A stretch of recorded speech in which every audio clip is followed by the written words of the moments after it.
espacios que quedaban todavía por conquistar en América. La geografía vinculada a la geografía de las sociedades geográficas y a toda esta tradición que fue tan importante en el siglo XIX. La geografía como disciplina asentada académicamente, existe un cierto consenso de que se movió en tres grandes paradigmas, en tres grandes modelos explicativos a lo largo de la historia.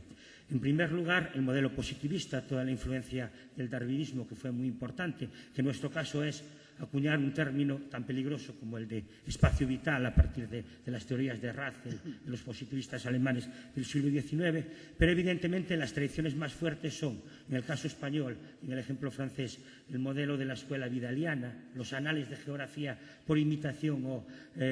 un poco siguiendo lo que serían los anales de historia, y en el mundo anglosajón a partir de los años 40 y 50 lo que se llamó New Geography o lo que es el modelo neopositivista o cuantitativo dentro de la geografía. ¿Qué sucede, por ir abreviando, en los últimos tiempos o qué grandes cambios se pueden apreciar en el debate geográfico? En primer lugar, aunque no se haga explícito, que se considera que la sociedad, que la acción humana es la que transforma el territorio. El relieve, el clima, el desplazarnos en un medio tropical o un medio templado deja de condicionar la historia y el presente de los pueblos. En todo caso, el avance tecnológico provoca que podamos cambiar el medio, que podamos destrozar las montañas si tenemos que construir una autopista, que podamos crear ambientes artificiales si se trata de producir la agricultura y dejar de que el clima o la vegetación nos condicione. Por lo tanto, se produce un debilitamiento de lo que sería la rama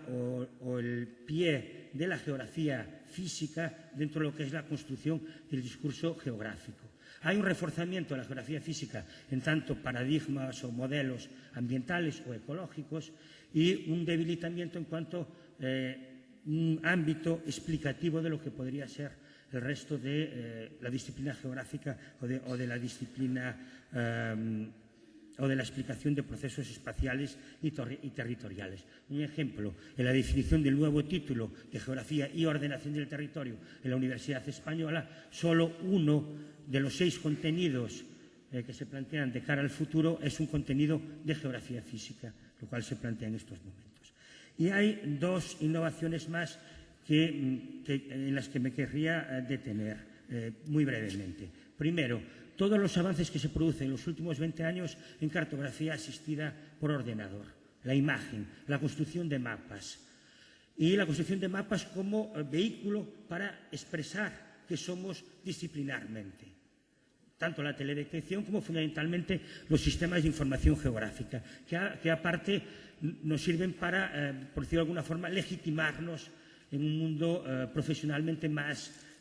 competitivo, todo a través de las imágenes y de los mapas. Y en segundo lugar, la aparición, por fin, de la geografía como una variable explicativa o compensadores en lo que sería la teoría social crítica más reciente. Como autores como Giddens o como Manuel Castells empiezan a utilizar referentes espaciales y territoriales cuando esto no nos había sucedido en el pasado, o como autores como Harvey o como Soja son geógrafos y pueden participar en estos debates de una forma más reciente. Para concluir, 2 ideas. Este reforzamiento de la geografía como ciencia social,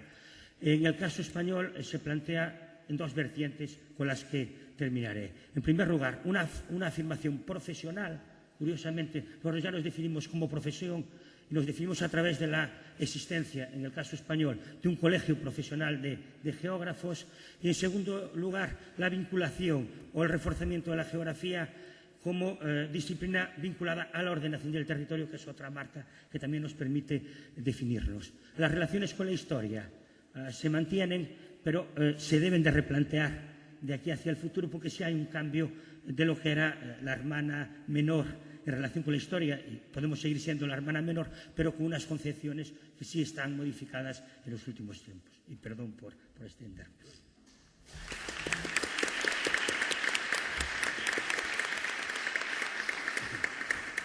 Gracias, profesor. Bien, a continuación, la profesora Raquel García Bouzas, de la Universidad de la República Oriental del Uruguay, nos va a hablar de estado de la cuestión paradigmática entre la historia y el derecho. Bueno, esta breve comunicación se refiere a un trabajo de investigación que estoy siguiendo en el Uruguay sobre la participación de los juristas y en especial de los catedráticos de Derecho en la construcción de criterios públicos de justicia. Con respecto a esa investigación, he llegado a la posibilidad de aproximar una hipótesis referida a una nueva relación entre el derecho y la historia que no se refiera a la tradicional, que es en general la historia del derecho. Se trata entonces de vincular el paradigma del derecho con los paradigmas de la historia en una relación crítica, es decir, el paradigma crítico de la historia aplicado a el derecho como ciencia formal. En el contexto universitario de discusión sobre los temas curriculares, no deja de percibirse la incidencia de las tradiciones académicas, de las oposiciones ideológicas y de la particular situación de los académicos del derecho en un ambiente bastante retraído del contacto con los procesos más recientes del cambio en la teoría social. Desde el punto de vista de la renovación del debate sobre las ideas filosóficas relacionadas con lo jurídico, la consolidación en sectores importantes de la opinión de los juristas de la concepción positivista del derecho ha ido distanciando a los estudiosos de esta disciplina de un anterior tronco común con la historia, la filosofía y la sociología, desarrollado en el periodo de auge del positivismo sociológico y filosófico de hace más de un siglo. Los nuevos rumbos de la teoría determinaron el papel de las instituciones y el de las tradiciones históricas, dejando en evidencia que política y teoría, que casi nunca van juntas, debían analizarse en sus relaciones recíprocas, demostrando, como era previsible, la incoherencia de la acción política con respecto a sus fuentes ideológicas. Al concretarse los principios de justicia que guiaron la acción política, se hizo visible el falso debate entre la prioridad de la libertad o de la igualdad, concentrándose la atención en las formas de distribución y goce de los derechos.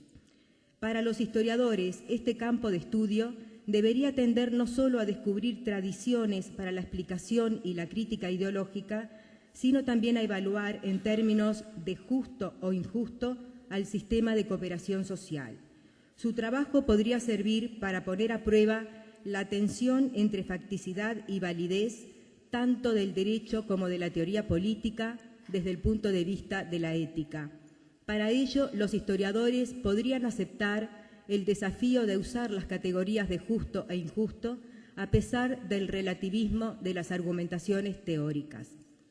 Los puntos más altos del debate se centran en el valor intersubjetivo de la moral, en la necesidad de aplicación de criterios universales de justicia y en las limitaciones de la justicia formal. Destacamos la importancia de los enfoques que presentan la unión de los componentes sociopolíticos con los éticos en el concepto ético-político de la justicia. Llevar estos temas al campo de la interpretación histórica no es una tarea fácil, aunque la teoría de la justicia puede darnos las preguntas iniciales. Si la estructura básica de la sociedad